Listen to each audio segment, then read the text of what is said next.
নমস্কার বন্ধুরা, আপনারা দেখছেন সিপিআইএম বেঙ্গল নিউজ। সঙ্গে আমি রায়হান সাব্বির।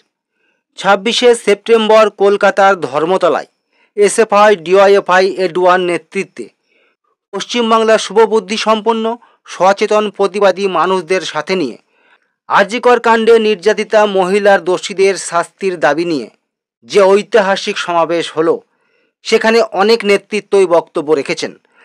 তার মধ্য থেকে এসএফআইয়ের রাজ্য সম্পাদক কমরেড দেবঞ্জন দের বক্তব্য আপনাদের শোনাবো।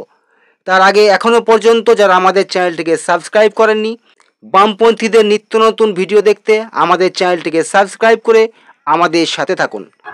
দুপুরবেলা রক্ত, বৃষ্টি পরে বৃষ্টি কোথায়? তিলোত্তমার রক্ত, তিলোত্তমার রক্ত।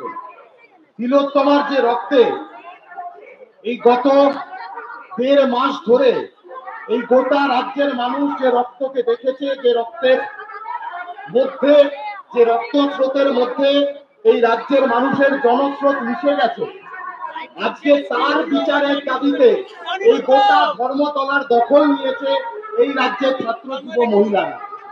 1.5 মাস ধরে এই লড়াই চলছে, কিন্তু এই 1.5 মাসের মধ্যে এই রাজ্যের সরকারের একবারও মনে হয়নি যে যাদের ভোটে এই রাজ্যের সরকারটা গঠন হয়েছে তাদের প্রতি এই রাজ্যের সরকারটা দায়বদ্ধ। এই রাজ্যের সরকারটা দায়বদ্ধতা দেখিয়েছে কাদের প্রতি? না, ধর্ষকদের প্রতি। ধর্ষকদের আড়াল করবার জন্য যাদের ম্যান্ডেট নিয়ে সরকার তৈরি হয়েছে তাদের প্রতি আর দায়বদ্ধ থাকেনি রাজ্যের সরকার। রাজ্যের সরকার যদি মানবিক হতো তাহলে তার দায়বদ্ধতা থাকতো তিলোত্তমার বাবা মায়ের প্রতি, কিন্তু তাদের প্রতি এই রাজ্যের সরকারের কোনো দায়বদ্ধতা থাকেনি। দায়বদ্ধতা থেকেছে সন্দীপ ঘোষের মতন জানোয়ারদেরকে কালীঘাট আর নবান্ন থেকে পোষ বানানোর প্রতি। এইটা হলো এই রাজ্যের সরকারের স্বরূপ।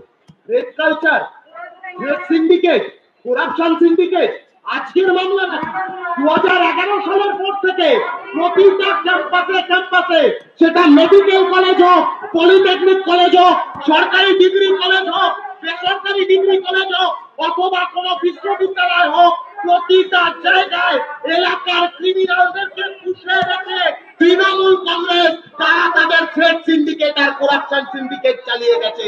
আমরা বলছি উপায় একটাই, মূল কথা, মূল রাজনৈতিক দাবি, নিরাপত্তার দাবি, নিরাপত্তার প্রশ্ন। আমাদের পরিবারের মা বোনেরা তারা আজকে কোন রাস্তায়, কোন ক্যাম্পাসে, কোন সেমিনার রুমে, কোন ওয়ার্ড রুমে, কোন অ্যানাটমি বিল্ডিং এ কোথাও তারা নিরাপদ নয়। নিরাপত্তা দেওয়ার দায়টা এই রাজ্যের সরকারের। এই সরকারটা ব্যর্থ রাজ্যের মেয়েদেরকে নিরাপত্তা দিতে। আর সার্থকতা কোথায়? এই গোটা রাজ্য জুড়ে ধর্ষকদেরকে, অপরাধীদেরকে, মৃতদেহ পাচারকারীদেরকে, পুরনো ওষুধ নতুন রান্তায় মুড়ে দুর্নীতিবাজদেরকে, কাটমানিখোরদেরকে আশ্রয় দেওয়ার সার্থকতা এই রাজ্যের সরকারের আছে, কিন্তু রাজ্যের মেয়েদের নিরাপত্তা দেওয়ার কোনো সার্থকতা এই রাজ্যের সরকারটার নেই।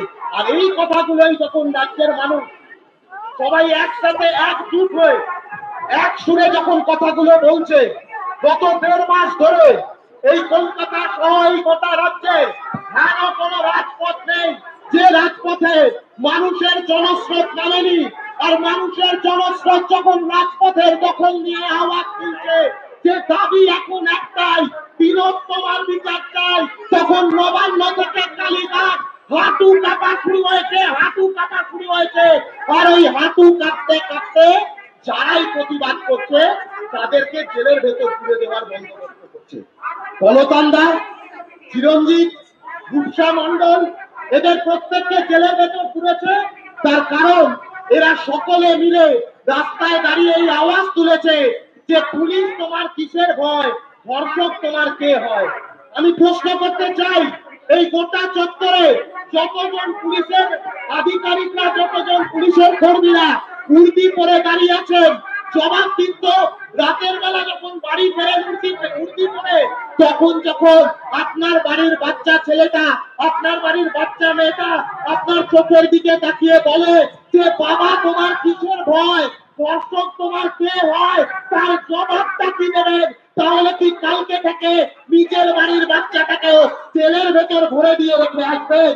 গোটা বাংলার প্রশাসনিক ব্যবস্থা, স্বাস্থ্য ব্যবস্থা সমস্তটাকে ধ্বংস করে দেওয়া হয়েছে।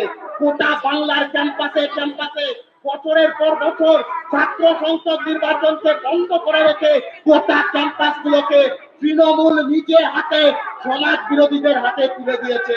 আমরা বলছি, আমরা চ্যালেঞ্জ ছুড়ে দিচ্ছি, ধর্মতলার বুকে দাঁড়িয়ে এই রাজ্যের তৃণমূল ছাত্র পরিষদের কাছে আমরা চ্যালেঞ্জ ছুড়ে দিচ্ছি, দম থাকলে ছাত্র সংসদ নির্বাচন করে দেখাও। দেখে যারা কিসমে কিতনা হে দম, চমকে রাখনা কদম মেরে সাথিয়া। ছাত্র সংসদ নির্বাচন সংগঠিত হলে এই থ্রেড সিন্ডিকেট, এই করাপশন সিন্ডিকেটের মাতব্বররা তারা আর ক্যাম্পাসের ভেতর থাকবে না। ক্যাম্পাসের ভেতরে সাদা পতাকা থাকবে, ক্যাম্পাসের ভেতরে বাম ছাত্র সংগঠনগুলোর পতাকা পথ পথ করে উঠবে। সেটা বুঝে গেছে বলেই ওরা এইভাবে ছাত্র সংসদ নির্বাচনটাকে বন্ধ করে রাখবার চেষ্টা করছে। এই সব কটা দাবি আসলে একটা অপরের সাথে সম্পৃক্ত। তিলোত্তমার বিচারের দাবি, গোটা রাজ্য জুড়ে ছাত্রীদের, মেয়েদের, মহিলাদের নিরাপত্তার দাবি, ক্যাম্পাসে ক্যাম্পাসে ছাত্র সংসদ নির্বাচনের দাবি, গোটা রাজ্যের মাটিতে যে সমস্ত প্রতিবাদীদেরকে জেলের কুঠুরিতে বন্ধ করে রেখেছে তাদের মুক্তির দাবি, এই প্রতিটা দাবি একে অপরের সাথে সম্পৃক্ত। আমরা কথা দিয়ে গেলাম এই ধর্মতলার বুকে এই প্রতিটা দাবি ছিনিয়ে নিয়ে তবে ছাড়বো। তার কারণ আমরা তিলোত্তমার বন্ধু। যতদিন এই মৃত্যু উপত্যকায় ফুল ফোটাবার পেগাম থাকবে, যতদিন এই মৃত মহাদেশে রোদ্দুরের আনাগোনার চিরকুট থাকবে, যতদিন আধার পেরিয়ে আলোর মিছিলে জনতার জনস্রোত থাকবে, যতদিন ন্যায় বিচারের দাবিতে রাজপথে জনকলতান থাকবে, যতদিন বন্ধুর হত্যার প্রতিশোধে বন্ধুর জেগে থাকা থাকবে, যতদিন অনাগত সন্তানের ভবিষ্যতের কথা ভেবে মায়ের দুশ্চিন্তা আর বাপের উৎকণ্ঠা থাকবে, ততদিন পর্যন্ত আমাদের হৃদয়ের প্রতিটা প্রকোষ্ঠে, আমাদের মস্তিষ্কের প্রতিটা অংশে, আমাদের শিরায় উপশিরায়, আমাদের হাড়ে মজ্জায় একটা নাম জীবন্ত হয়ে থাকবে, তিলোত্তমা, তিলোত্তমা, তিলোত্তমা।